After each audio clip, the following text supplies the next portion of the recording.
Hey, my name is Dean Lamb. I play in the technical death metal band Archspire here from Vancouver, BC, Canada. And today I'm going to watch some clinic footage from the awesome John Petrucci. And it's 4 things you need to know. I have no idea what this is. It's on the Sam Ash Music YouTube channel. I think it's like a clinic or something like that. It's like pretty short. We're going to see if we can learn some stuff. So let's check it out. Here's the 4 things that you need to know, in my opinion.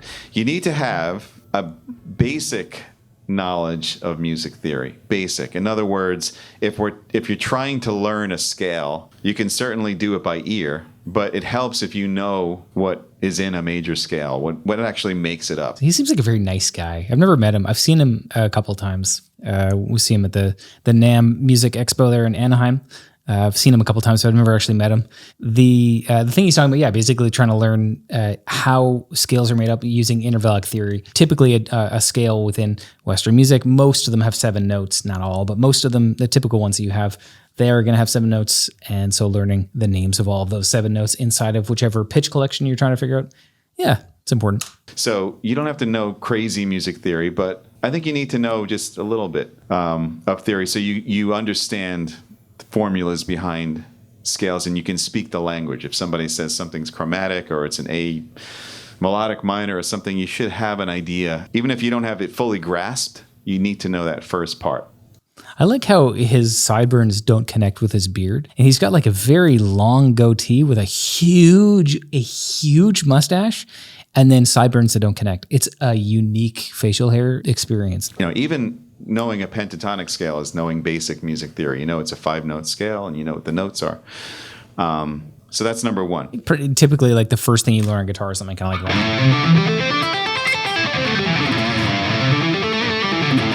Something kind of like that, yeah.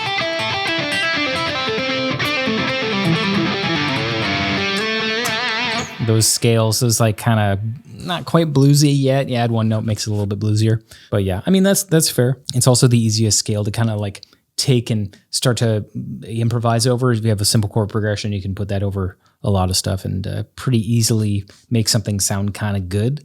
Number 2 is you need to know where the notes are on the guitar neck. Disagree.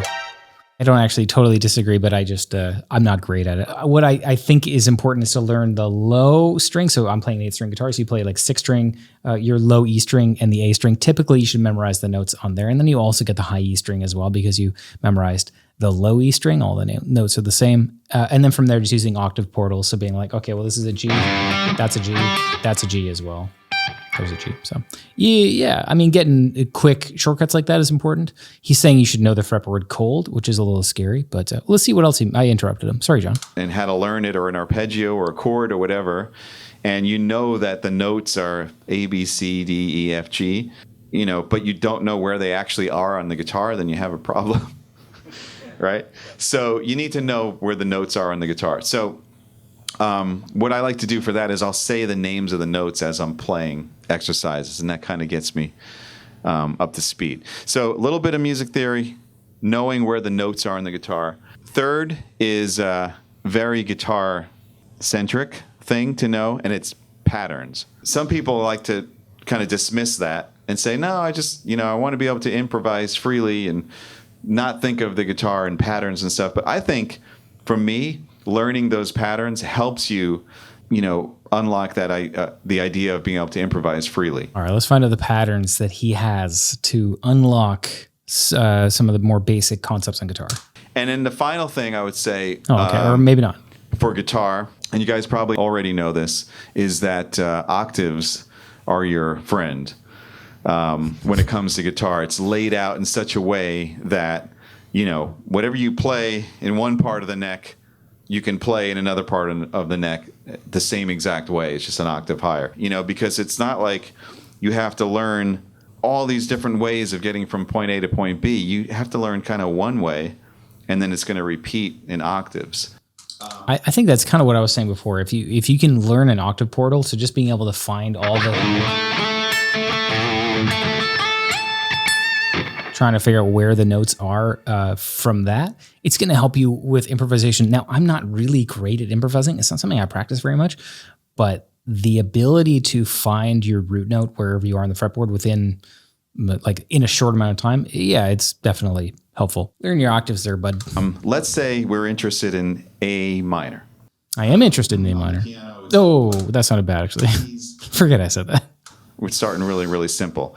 What I would do is just take one string, all right? I'm going to take the G string, and we're going to start on A. As far as scales, most scales, minor, all the modes that are based off of the major scale, they only use 3 different finger combinations if we're talking about using 3 fingers at a time. 1, 3, 4, right? I love that delay. Isn't that cool? So much delay. Yeah. Talk about that too. 1, 2, 4. And 1, 2, 4, but like with a stretch. That's interesting. So like taking guitar,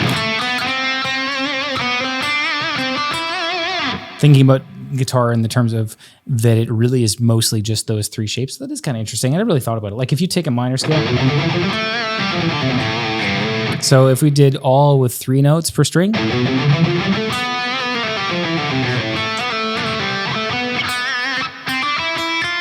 And if you do 3 note per string with your like standard natural minor scale, you're going to get some repeated notes, but you can think of it as sort of like an exercise rather than like something musical.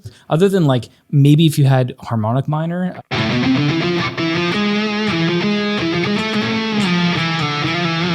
So you have a little bit of a different shape there.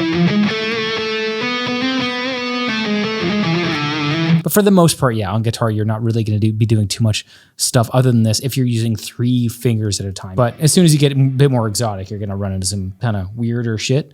But it's a lot more rare. So I could play this entire scale on one string in groups of 3 using only those 3 patterns.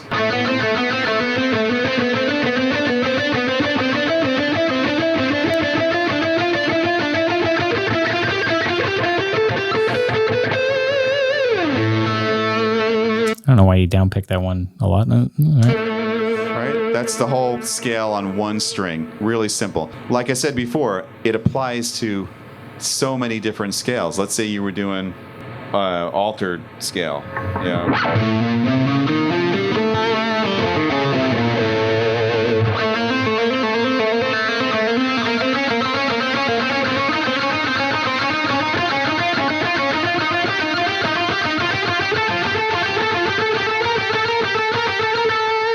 Altered is a very, very cool sound. It's the 7th, and correct me if I'm wrong, 7th mode of melodic minor. And it's mostly used for chord extensions in jazz to take the 5th chord to make a functioning dominant chord. So 5 chord of a key to make that sound weird. So it's basically a scale full of chord extensions. It's a really cool sounding mode. Hard to write stuff on its own with just that. It's better used in context of jazz. I don't really do jazz. A whole tone scale, right?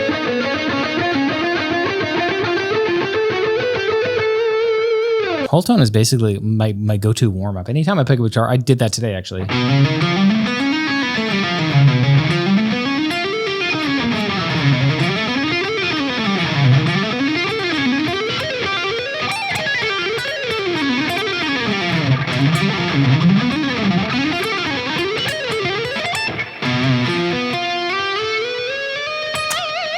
All that kind of stuff. Just taking one shape and just moving it up one string, one fret every time you change. Yeah. Actually, economy picking is something that John Petrucci, and that's what I was doing here, just some economy picking. Down, up, down, down, up, down, down, up, down, down, up, down. John Petrucci really is the guy that I learned that from. What else? A melodic minor?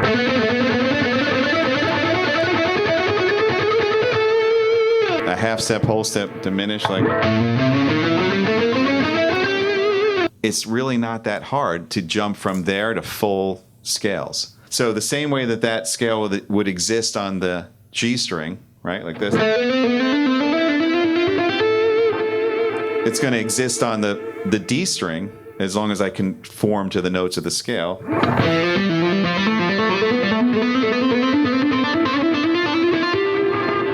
Right? So if I combine those, there's so much delay and reverb. It's so awesome. If I played 3 notes on the lower string and 3 on the higher string,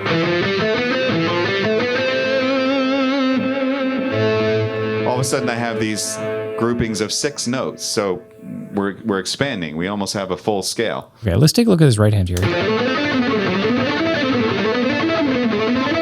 It's really interesting. It doesn't look normal to me. It doesn't look like my right hand at all.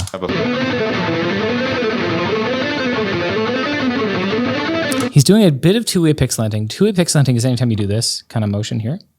So you're picking...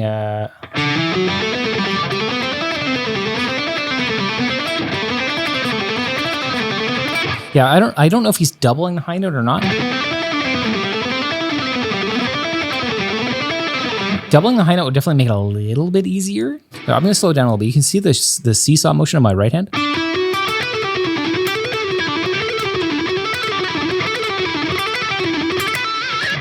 So it's a little bit different looking than... And then you're going down, up, down, up, down, up, down, up, down. So you're doing outside picking. Up, down, up, down, up. Yeah, outside picking. Or you could switch to inside picking if you want. In, up, down, up, down, up, down, up, down, up. So you could switch. You could do either one. I don't know what he's doing. He's probably doing outside picking. But if I was to not double the high string and play that shape, I might start with a downstroke, do outside picking, and actually gets a little bit less snappy if I do outside picking.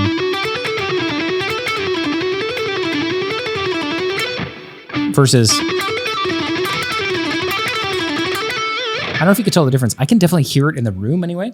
It feels a little bit snappier with the inside picking. It's like that first note of the G string. Actually, it'd be up, down, up, down, up, down. It's the last note of the G string, the highest note of the phrase.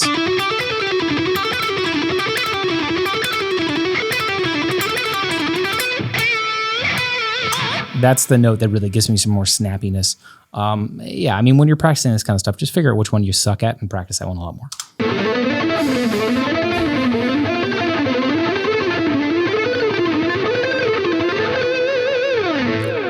All right. So he rules. John is the best. I would love to pick his brain and play some guitar with him someday. That'd be very, very cool. I love him as a teacher. I think that he's a very learned man. He's got a very nice atmosphere, very nice, I don't know.